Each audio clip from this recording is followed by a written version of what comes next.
Turning now to health news and an alert about urinary tract infections. Studies show that eating certain foods can actually lead to UTIs. And here to tell us the 3 surprising causes is holistic pharmacist and author Sherry Torkos. Thanks for coming in. Good morning. Thanks for having me. I think this would surprise a lot of people. When you think of urinary tract infections, you don't think of things like chicken, for example? That's right, and in fact, a report that came out with the Journal of Emerging Infectious Diseases has linked a type of E. coli bacteria that is present in chicken to urinary tract infections in women, the same type of E. coli that causes UTIs. So when we think about urinary tract infections, we may not always discuss it. It's somewhat of a sensitive matter. However, they're the second most common infection in women. About 50% of women will have a UTI in their lifetime. Some women get them recurrently.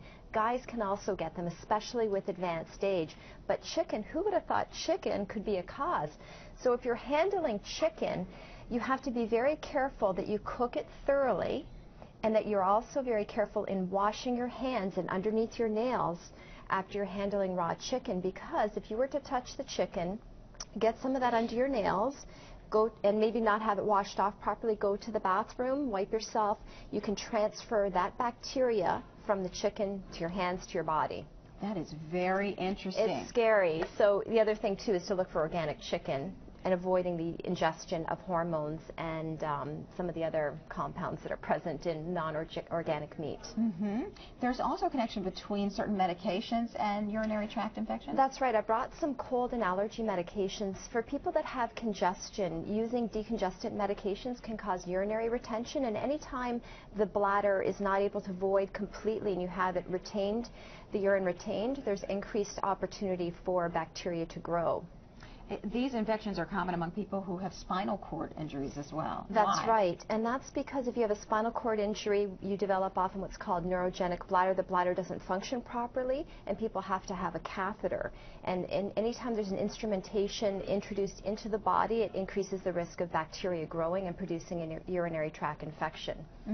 So what are the recommendations to help minimize these infections? Well, when it comes to prevention, you know, a long-time remedy that has been promoted for prevention of UTI is cranberry juice. But over the decades, the research on cranberry juice has been a bit mixed. Some studies showing benefits, others not showing great benefits. But what researchers have found is that there's actually a compound in cranberries that is, they're proanthocyanidins, or PACs for short, that attached to the E. coli bacteria. They change the form of the E. coli so it can adhere to the bladder wall. The juice does have a lot of sugar, so a better method for prevention is a supplement. Now, these 2 particular supplements, they contain a clinically studied form of cranberry called Cran Max. That's what you want to look for, because this has been clinically studied, published in mainstream medical journals, showing that regular use of the Cran Max supplement can help to prevent urinary tract infections, not just in women that are at high risk, but also people that have spinal cord injuries that are a very high risk group of individuals. So think about cranberry for prevention. Drinking lots of water. It's the summertime. If you get dehydrated, the urine can become more concentrated, again increasing the risk of an infection.